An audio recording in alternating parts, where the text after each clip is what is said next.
اخلاقیات کو، اسلام کی غلط تشریحیں کی، ادھر سے سوٹا اور ادھر سے مدینہ کی ریاست، ادھر سے پیرنی اور ادھر سے عدت اور مدت کے نکاح، یعنی کہ ہر چیز اس نے غلط ملت ایسے کر دیا۔ حق اور باطل کو جو بندہ ملا دیتا ہے نا، یہ عمران نے یہ کیا۔ تو یہ حالات ہیں، یہ واقعات ہیں، ٹھیک ہے۔ اور 14 اگست صبح 14 اگست ہے، ہم سب لوگ منا رہے ہیں اور پی ٹی آئی کے لوگ گلے شکوے کر رہے ہیں، اور شید ٹلی نے ابھی اعلان کیا ہے، شید ٹلی نے، کہ میں ہمیشہ 14 اگست مناتا ہوں اور میں اس مرتبہ بھی بتاؤں گا، اور 4 مقامات بتا دیے کہ کمیٹی چوک، لال حویلی اور پتہ نہیں لیاقت باغ اور راجہ بازار، ان میں سے کہیں سے بھی میں آؤں گا اور تقریر کر کے بھاگ جاؤں گا۔ نا سامنے شیدہ ٹلی، سامنے آپ تو کہتے ہیں کہ جیل میرا سسرال ہے، ہون تینو جیل جڑا نا وہ کانٹا والا بستر لگ رہے ہیں، گرفتاری دو، مفرور ہو گئے ہو۔ اور ہم عدالتوں سے یہ کہیں گے، اور پولیس کو، عدالتوں سے نہیں پولیس کو، جو بندے نہیں آ رہے، مثلا مراد سعید نہیں گرفتار ہو رہا، ان کو انتہائی قسم کا وہ تیار کریں، اسے کیا کہتے ہیں، دہشت، وہ مفرور کی کاروائی ہوتی ہے، 87-88 کی کاروائی ہوتی ہے، ضابطۂ فوجداری کی 87-88 کی کاروائی ہوتی ہے، ٹھیک ہے۔ تو نواز شریف صاحب سے انشاءاللہ تعالی ہم جو ملاقات کریں گے، آپ کو واپسی کی ڈیٹ بھی کیا پتہ قانونی ٹی وی دے دے، اتنی بڑی خبر لے کے ہم آپ کے پاس آ جائیں کہ لو جی یہ نواز شریف، ہو سکتا ہے اسی بھی نواز شریف دے نال ہی واپس آ جائے، ٹھیک ہے۔ یہ صورتحال ہے۔ تو یہاں پہ سیاست میں تیزی آ گئی ہے، لوگ بہت لندن آ رہے ہیں، میں آپ کو یہ بتا رہا ہوں، سیاسی جو آ رہے ہیں وہ ٹکٹ کے لیے آ رہے ہیں۔ سب سے ہاٹ کیک ٹکٹ جو ہے وہ نون لیگ کا ہے، بالکل ایسے ہاٹ کیک وہ ہوتا ہے جو ایسے آتا ہے اور بک جاتا ہے، آتا ہے اور بک، گرم کیک جو اس وقت وہ ہے جناب ٹکٹ نون لیگ کا۔ اور جو سب سے ٹھنڈا اور باسی ٹکٹ ہے،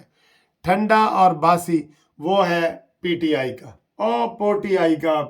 کہہ لیں یا پی ٹی آئی کہہ لیں، اس کا ٹکٹ ہے۔ ابھی کل ہمارے ایک دوست بتا رہے تھے کہ خاور مانیکا وغیرہ نے کافی سارے لوگوں سے نا پیسے پکڑے ہوئے تھے، بشرا بی بی نے، اور کہ ہم آپ کو عمران خان کا ٹکٹ لے دیں گے، ٹھیک ہے۔ تو انہوں کہہ رہے ہیں کہ ساڑھے ٹکٹ واپس کرو ورنہ ہم عدالت میں جائیں گے۔ اور یہ میں نے تو سب سے پہلے یہ کہا تھا، مجھ سے رابطہ کرو، منصف لا کمپنی جو ہے آپ کو فری سروس دیتی ہے۔ عمران خان کو اگر آپ نے پیسے دیے ہیں، عمران خان کو ٹکٹ کے، ٹھیک ہے، اب وہ کہہ رہے ہیں، خاور مانیکا وغیرہ کہہ رہے ہیں اے جی ڈونیشن ہے پارٹی دا، اے ٹکٹ دے پیسے نہیں ہے، ڈونیشن ہے۔ غلط، وہ رشوت ہے، وہ بلیک میلنگ ہے جو عمران خان نے کی ہے۔ چوروں تے مور پہ گئے ہیں نا، چوروں تے مور، یہ پنکی پیرنی اس سے ڈبل گنا کر رہی ہے، جتنے عمران پیسے کما رہے ہیں وہ اس سے ڈبل پیسے کما رہی ہے۔ تو جن لوگوں نے، پلیز یہ میری ریکویسٹ ہے، عمران خان کو پیسے دیے ہیں، ٹکٹ کے نام پہ ڈونیشن دیے، وہ ہم سے رابطہ قائم کرے، ہم اس کو عدالت کے ذریعے فری کیس کر کے، یہ فری کیس کر کے میں کہہ رہا ہوں،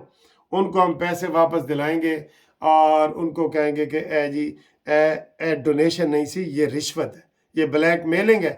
اب ساری چیز سامنے آ گئی ہے، نہ کوئی پنکی پیرنی کی جناب کرامات اس کو بچا سکتی ہیں، نہ عمران خان کو ہیرو شپ والا وہ بتا، اس کا بوتھا سب کا ایسے سامنے آ گیا نا، عمران کا اصلی بوتھا، کیونکہ اس نے نقلی بال لگوائے ہوئے تھے، نقلی وہ سرجری کے ذریعے یہ میک اپ کر کے لوگوں کے سامنے آتا تھا، سوجی ہوئی آنکھیں اپنی اینک کے ساتھ، عدالت کے اندر بیٹھے اور وہ دھوپ والی اینک لگا کے بیٹھے، یہ تھی نا، اس میں بےایمانی تھی۔ تو یہ جناب وہ لوگ ہم سے رابطہ قائم کریں، فری ان کو ہم کیس کر کے ان کے پیسے لے کے دیں گے، یہ میں آپ کو کہہ رہا ہوں۔ اور جسٹس پارٹی کی ممبرشپ کے لیے بھی آپ رابطہ قائم کریں،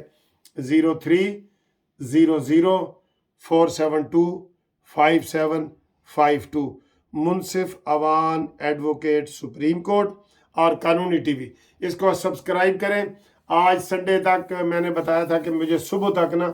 1,70,000 جو ہے وہ میرے سبسکرائبر ہو جائیں گے، 300-400 باقی رہ گئے ہیں، تو 1,70,000 پورا کریں اور مجھے بتائیں اور اپنا نام بھی بتائیں، آج گھومتی چائے میں آپ کا نام بھی آئے گا انشاءاللہ، ٹھیک ہے؟